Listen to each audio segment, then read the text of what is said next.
Culture Média, Philippe Vandel. Les suites du bras de fer entre Google et les éditeurs de presse, c'est-à-dire les journaux que vous avez l'habitude d'acheter en kiosque ou de lire sur Internet suivant les articles qui vous intéressent après une recherche via Google. Une directive européenne du 26 mars dernier exige que désormais Google reverse des droits d'auteur aux journaux. Or, Google a déclaré la guerre la semaine dernière en assurant qu'il n'était pas question de payer une licence pour la reprise d'un contenu, question de principe. Pourquoi une telle intransigeance ? Pourquoi le géant américain qui siphonne déjà une grande partie de la pub ne veut pas partager le gâteau avec des titres de presse et inversement, pourquoi devrait-il payer pour un contenu qui est depuis toujours gratuit ? Pour répondre, je reçois Pierre Louette. Bonjour. Bonjour. Vous êtes PDG du groupe Les Échos Parisiens et par ailleurs chargé d'une mission sur les droits voisins au sein de l'Alliance de la presse d'information générale. Avant de rentrer dans le cœur du sujet, juste un détail qui en dit très long sur l'état des relations entre Google et la presse. Hier, j'ai reçu Benoît Tabaka, qui est directeur des relations institutionnelles de Google France. C'était la première fois que Google prenait la parole publiquement. Vous étiez évidemment invité à lui répondre directement. Pourquoi avez-vous refusé notre invitation hier ? Je ne pouvais pas en fait. Je ne pouvais pas être là en même temps que lui. Et voilà. Et c'est pour ça que je suis là. Ah, c'est juste pour ça ? Je suis là maintenant. D'accord, c'est que vous n'étiez pas libre J'étais pas lundi libre, matin. voilà. D'accord. J'en viens au fond de l'affaire. Le texte de loi instaurait, je cite, une rémunération juste et proportionnée pour l'utilisation numérique de leurs publications de presse. Le montant de cette rémunération devait être fixé par une négociation entre les éditeurs et les plateformes, négociation qui n'aura pas lieu car Google refuse de payer quoi que ce soit, mais il faut préciser que la directive laissait la possibilité, c'est un peu technique, aux éditeurs de presse d'accorder à Google le droit de reprendre leur contenu gratuitement. Google s'est engouffré dans cette brèche, mais on a envie de dire tout est légal. Alors, deux, trois points par rapport à ce que vous disiez. C'est vrai que c'est une matière assez compliquée, et juridiquement, et au fond, politiquement maintenant. Ouais. Deux, trois points. Google n'a jamais été pour l'instauration et la création de droits voisins pour les éditeurs. Ils ont d'ailleurs fait tout ce qu'ils ont pu avec d'autres, comme c'est leur droit, en militant contre la directive qui a finalement été adoptée au niveau européen. C'est adopté par le Parlement européen, c'est adopté par le Conseil des ministres, c'est adopté par le Conseil européen. C'est-à-dire tout le monde s'est mis d'accord pour adopter une directive. Elle a été transposée en droit français très vite, puisqu'il y avait un support qui avait été créé avant, et donc ça a été très vite, c'est entré dans le droit français, et ça sera dans le droit positif le 24 octobre prochain. Ce qu'on constate, c'est que Google n'a aucune envie d'appliquer cette loi. Ce qui est quand même assez intéressant déjà par principe, puisque normalement une loi s'impose à tous ceux qui vivent dans le pays dans lequel ils opèrent. Ouais, vous savez, il y a plein de lois que les gens n'ont pas envie d'appliquer. La loi sur les 80 km/h, il y a des gens qui n'ont pas envie d'y être. C'est pas parce qu'une loi on n'a pas envie de l'appliquer qu'on ne doit pas l'appliquer. Ce que je veux dire, c'est que dans le texte de loi, les gens appliquent la loi plutôt pour leur bien, justement dans ce cas d'espèce. J'ai bien à la fin compris. de la journée. Mais il se trouve que le texte de loi laisse la possibilité aux éditeurs d'accorder à Google le droit de reprendre les contenus gratuitement. Il y a un trou dans la raquette ? Le texte autorise la publication d'extraits très brefs et ce que fait Google en l'espèce, c'est de dire voilà comment on va appliquer ou non appliquer ce texte.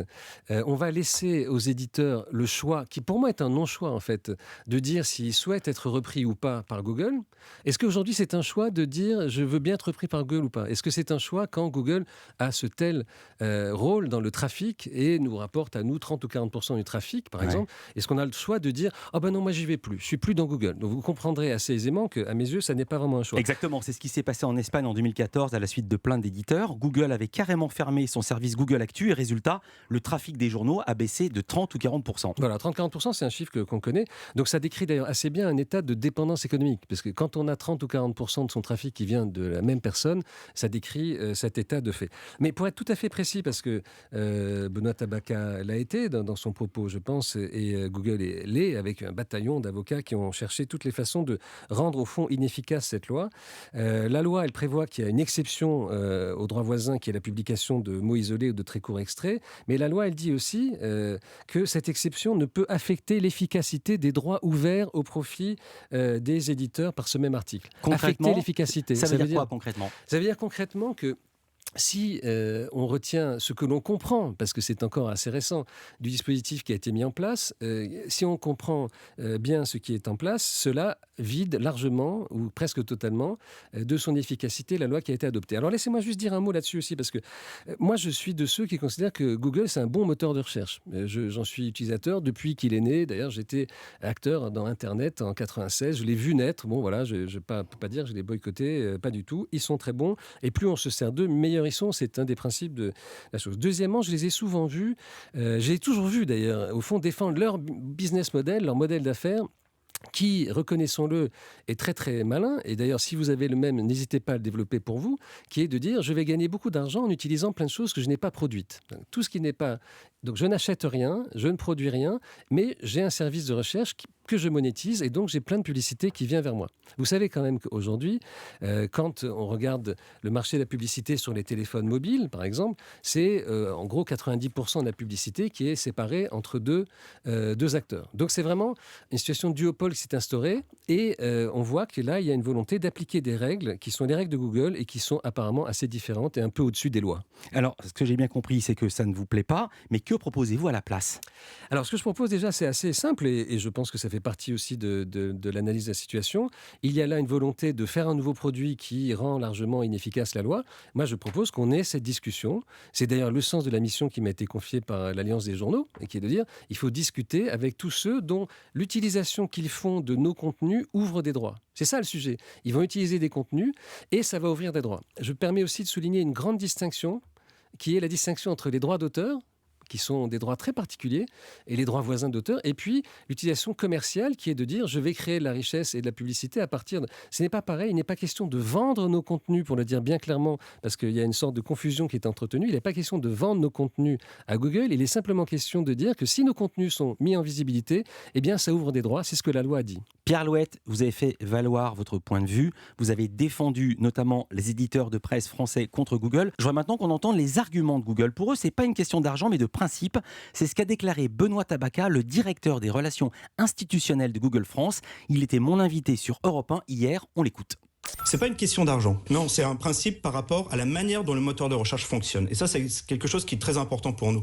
En matière de moteur de recherche, nous, on a construit une confiance. L'utilisateur, lorsqu'il vient sur Google, il est sûr d'avoir des résultats pertinents, fiables, de qualité diverses, mais il est sûr d'avoir cette logique de dire on recherche les meilleurs résultats qui correspondent à leur recherche. À partir de ce moment-là, qu'est-ce qui se passe ? Il n'y a pas d'échange financier. On n'a pas de transaction commerciale quand il va s'agir d'apparaître dans le moteur de recherche. On ne paye pas les gens pour apparaître. Réaction ?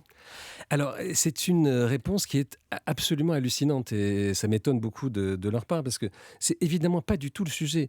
Oui, aujourd'hui, Google tient beaucoup et on les comprend et heureusement, ça protège aussi le ranking et les résultats. Les gens ne payent pas pour être dans le moteur de recherche mieux sortir. Ils payent pour être à droite là où il y a de la publicité, mais ils ne payent pas pour ça. Mais c'est pas du tout le sujet pour nous. Il n'a jamais été question de dire les éditeurs vont payer pour apparaître. Tout l'enjeu, c'est plutôt de dire leurs résultats, leurs produits vont apparaître dans le moteur de recherche, dans les résultats, et ça va faire naître des droits. Ça n'a rien à voir. Et je pense que cette confusion-là, il faut en faire justice tout de suite, quoi. Ça n'a rien à voir. C'est ce que je disais tout à l'heure aussi. D'un côté, il y a les droits d'auteur qui naissent quand il y a une visibilité donnée à des contenus. Ouais. Et de l'autre côté, il y aurait cette menace qui n'existe pas de gens qui paieraient pour apparaître dans le moteur de recherche. C'est totalement faux et c'est vraiment agiter une espèce comme ça de chiffon rouge. J'espère qu'il n'y a pas quelques innocents qui tomberont dans ce panneau. Oublions ce faux problème que vous venez d'énoncer. L'autre argument de Google développé hier en direct sur Europe 1, c'est la faiblesse relative des requêtes. Et selon eux, c'est pas vraiment avec la presse que Google, si j'ose dire, gagne de l'argent. On réécoute Benoît Tabaka. Si on regarde aujourd'hui sur 100 requêtes sur le moteur de recherche, uniquement 2,65% touchent à l'actualité. Donc c'est-à-dire que Google Actualité ou un sujet d'actualité, genre mort de Jacques Chirac, attentat à Bagdad, etc. Donc déjà, l'intégralité et la très vaste majorité finalement des requêtes n'ont aucun lien avec l'actualité. Et si on regarde ces 2,65%, uniquement 0,11% font apparaître de la publicité. Et si on regarde les annonceurs, c'est principalement des associations, ça va être le gouvernement qui va annoncer, etc. Pourquoi ? Parce qu'aujourd'hui, une grande marque, elle ne veut pas annoncer en marge d'éléments d'actualité comme effectivement la mort du président de la République ou des attentats. Et c'est ça la réalité. C'est-à-dire qu'aujourd'hui, les résultats de recherche liés à l'actualité ne sont pas monétisés.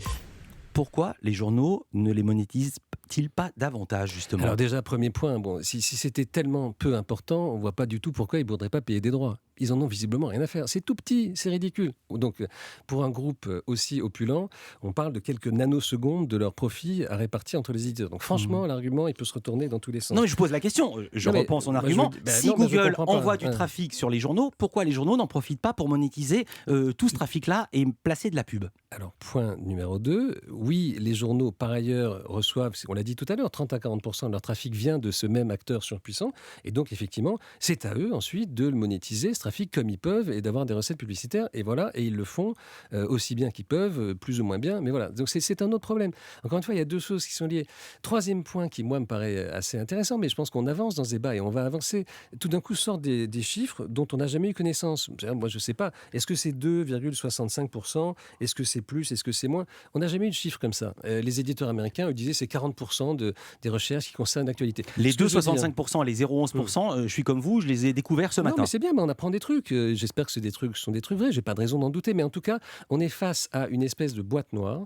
On est face aussi à une machine. Moi, c'est l'impression que j'ai là. Vous avez des éditeurs avec des journalistes, des rédactions et tous les gens autour qui sont des êtres humains. Et on est face à une machine qui vous dit, voilà, la loi, elle me plaît pas. Voilà, le formulaire informatique qu'il va falloir appliquer. Il faut cocher des cases pour le faire vivre. Je n'ai jamais eu un coup de téléphone vraiment avant pour m'expliquer comment ça marchait. J'ai eu un vague coup de téléphone au moment où tout ça a été annoncé à tout le monde. Donc c'est vraiment Vous ne les avez jamais rencontrés? Je les ai vus avant, mais ils n'étaient pas prêts, ils n'avaient pas arrêté leur stratégie, visiblement. Et là, ça a été annoncé en même temps à peu près à tout le monde. Très bien, encore une fois, c'est cette façon de faire, mais il y a un côté très...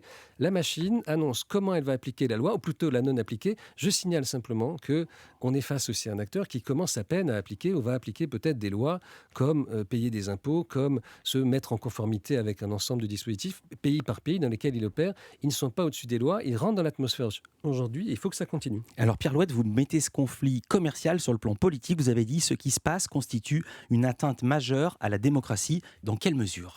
Alors, pas au sens où Google le décrit, puisque finalement, si aussi peu de gens cherchent de l'information, bon, voilà, ça ne doit pas être un problème majeur pour la démocratie. Moi, ce que je vois là, simplement, c'est qu'il y a une démocratie, un parlement, et enfin l'ensemble de la démocratie européenne qui vote et qui adopte un texte, un parlement français qui transpose cette directive pour le faire vivre en droit français, et une réaction d'une machine qui est de dire on va changer notre produit de façon, et avec une interprétation, à mon avis assez erronée, de façon à ce que cette loi ne vive pas. Quand on est face à des gens qui veulent que les lois ne vivent pas, on a un problème. Je vais citer également le coup de sang du député Patrick Mignola, rapporteur de la loi sur les droits voisins. Il dit « Je regrette que Google utilise des méthodes d'intimidation ». Il ajoute « Si Google s'entête à s'enivrer de sa puissance, la représentation nationale se tiendra face à lui pour défendre la presse et l'état de droit. Est-ce que vous comptez lancer une offensive juridique ?» Moi, je pense qu'on n'est pas du tout à la fin de l'histoire. Ça a été annoncé, comme on l'a décrit, mis en place. Les discussions vont se prolonger, reprendre, si on veut, à partir de cette base-là. Et il n'est pas du tout impossible d'imaginer que Google puisse s'acquitter de droits voisins qui naîtraient de l'exposition donnée à nos contenus. Il n'est pas du tout impossible de le penser. Je pense qu'eux-mêmes doivent réaliser que ça serait aller dans le bon sens et faire partie de la vie de tous les pays dans lesquels ils opèrent. Merci beaucoup Pierre Louette d'être venu ici à ce micro sur Europe. Je rappelle que vous êtes PDG du groupe Les Échos, Le Parisien, et par ailleurs chargé d'une mission sur les fameux droits voisins au sein de l'Alliance de la presse d'information générale. Merci d'avoir été notre invité. Merci.